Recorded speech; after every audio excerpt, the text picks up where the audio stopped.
Hi everyone, welcome back to Sally's Sweet Life. I'm your host Sally, and today I'm going to be your yoga teacher, or maybe even your teacher mentor. We are going to be looking at a beautiful yoga pose that brings great flexibility and mobility to your hips. We're going to get into your lower back, even a little bit into your knees. And this pose is called, well, again, there's a lot of names. So one of them is butterfly pose. Maybe you've heard of seated star pose, or the traditional Sanskrit terminology for this one is called Baddha Konasana. So let's go there. Oh, and as you can see today, again, I'm not using a mat. I'm just using the rug floor. And you can as well, because we're not going to be standing up. We're actually going to be laying down. You may need, though, something else to help support the alignment of your spine today. I'm just using a towel. I mean, if you're normally in a yoga studio, they have beautiful blankets, they have bolsters, you can use them too. But I just thought I'd use a towel today so that you can see you can just use stuff around the house. You could even use a book. I'm not kidding. It's so easy. And I'll show you how to use that in just a moment. So let's come down. I want to talk about your hips. I'm going to turn side on. You don't have to, you can come front on. Now, to start, sitting on the floor is not easy just for everybody, right? Because a lot of us have really tight hamstrings and really tight lower backs. They're like best friends. So if one of them's tight, generally the other one is as well. And a lot of people are a little bit like this, okay? It's just too tight for them to sit around on the floor comfortably. So if that is you, then you'll be needing this beautiful towel or a bolster. I'm going to get to that in a moment. Why are we wanting the towel and the bolster? Because I'm trying to get our hips perfectly flat. So I want you to imagine that your pelvis is like this. I use this in my yoga classes. It's a beautiful way to visualize that your pelvis is a bowl, and within that bowl is this gorgeous fluid and liquid, and it's like the golden pure essence of you and your power. So if you're collapsing in the lower back, all of your power is starting to pour out the back. Again, if you're in this posture where your pelvis is tilted forward, and sometimes we see a lot of this from our younger gymnasts, right? They walk around like this. All of their power is coming out the front and the energy. So what we're wanting is to feel level and flat through the hips while we're on the floor. That may mean you use your friendly towel or bolster. What you're going to do is you're just going to shove it just underneath your sitting bones. I don't want you to sit right on top, because again, you'll probably roll back.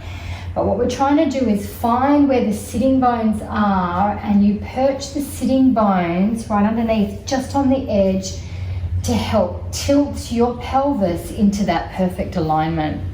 And you'll feel, doesn't matter if your knees don't come to the floor fully, but you'll feel like they are pressing forward more. I'm lucky I don't kind of need that today, and I won't use it, but there's no shame in using that. And most of the people in my classes use bolsters and blankets, so just go for it if that's you. Once we're here, I want you to have this image of this fluid, and you're pulling in all around your waistline, and actually it's like you're pulling in and up your spine, and so you have this beautiful energetic feeling of lifting up. That's just the whole foundation of one of these seated poses. Let's get into this pose now. You're going to bring your feet together. Now I'm going to show you the full expression of this pose. It's quite strong, and then I'm going to show you some variations and options. So hang around and just stick with me and see what feels good for you. Once your feet are together, kind of waddle in a bit, because what we're wanting, and I'll do this side on, is to bring your heels as close to the groin as possible.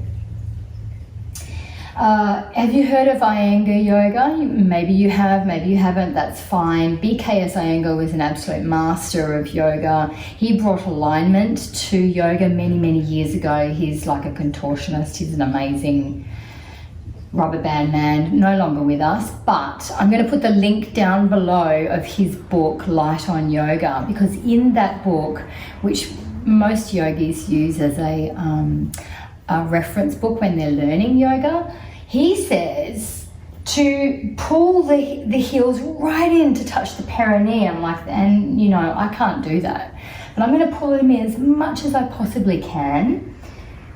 And then I want you to get the feeling, because what we're wanting now is to engage the psoas into rotating your hips and flexing your hips open. So let's do this exercise together. You're going to put your hands around the ankles or somewhere on the legs and just gently press down, or even if you have your feet out a little bit and you press down with your arms and then pull up with your knees. So you have this contradiction of energy direction. I'm pressing, but I'm pulling. Not really, really strong, but it gives me this feeling of the inner thigh coming up and out, rotating out, which helps to rotate the hip. I keep swiveling. Weave your fingers together. Lock in the toes. Keep that feeling as you pull the heels back in if you drew them out. And so it's this, try not to think about the knees so much, just let them be under the weight of gravity, but pull the inner thigh up and back. Okay, so we get that. And then I want you to take your mind to notice how that feeling squeezes the butt inward toward the tail, like the coccyx, the very base of your spine. And that's perfect as well. Now I want to talk about your arms. In the full expression, the arms are straight. We squeeze the bicep and push them out. Can you see that pushing out? And it lifts my heart right up, like I am really getting warm now. It's really a strong pose. The chest lifts as I pull my shoulders back and down into my spine. I'll see you in a bit. And then I'm going to pull my shoulder blades in. Did you see that? And down. I hope you saw that. So there's a whole lot going on. This lifting up the front, it's very strong, lifting and opening up the front, opening in the legs and driving down. And then if you can, as this final imagery, can you feel the muscles beneath your shoulder blades, like really close to your spine, and they're lifting up, right from the very base of your tail all the way up to the back of your neck. Whew, Supta Baddha Konasana, that's strong. Let's look at some variations. The first thing I want you to do is bring your toes out, bring your feet out. Like I'm sweating now, that's full on. We want to make this a little bit more forgiving. So the closer my heels are, the more work in the hips, the more my heels are out, the more work in the lower back. This is perfect way to stretch your lower back if you've got tight hamstrings, and we've already discussed that, you probably have. So we can stretch into the lower back without having to need the flexibility in the hamstrings. It's so good.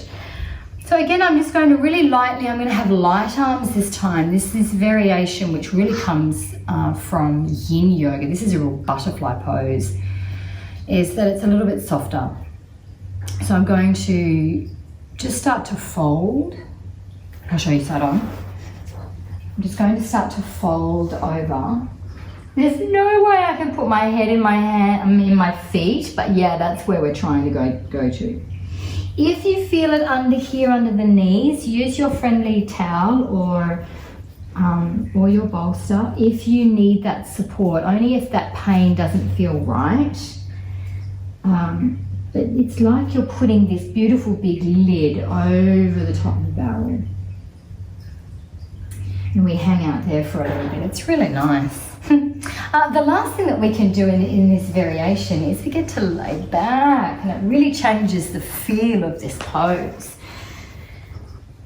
So I'm going to find the floor, still have my feet in. I'm not going to worry too much about how far they are in or out. They're just there. Knees naturally are still opening as a beautiful underneath the blanket of gravity. This pose is called Supta Baddha Konasana, which is like a supine star, a sleeping star, sleeping butterfly. This is beautiful restorative yoga, restoring your energy force, restoring the energy to the body. You will naturally feel calm and relaxed. There's a few things we can do with your arms. I think it's perfect for you not to be touching your body in any way, okay? So just have them relaxed beside you. If you want to increase the intensity in the upper body in this particular pose, you can start to bring the arms up and out like that. You could get rid of my friendly towel, cross the wrists, making sure that the shoulders and the arms still stay down on the ground. Or you could hold onto your elbows and frame your face. That is so nice. And you can close your eyes, and this is a really beautiful position. It slows down your whole central nervous system. It immediately reduces any stress in your body. It's quite a magical pose. It's pretty nice, huh? It's a beautiful way to end or even begin a yoga session. So there it is. What a great stretch through the hips and the lower back. It's going to come up. And lots of different variations so that you can play with the different feels and the different intensities in this pose. Please subscribe to my channel if you haven't already, because then you'll know when I upload another one of these videos or something a little bit different. I hope you enjoyed this session, and we'll see you soon. Bye.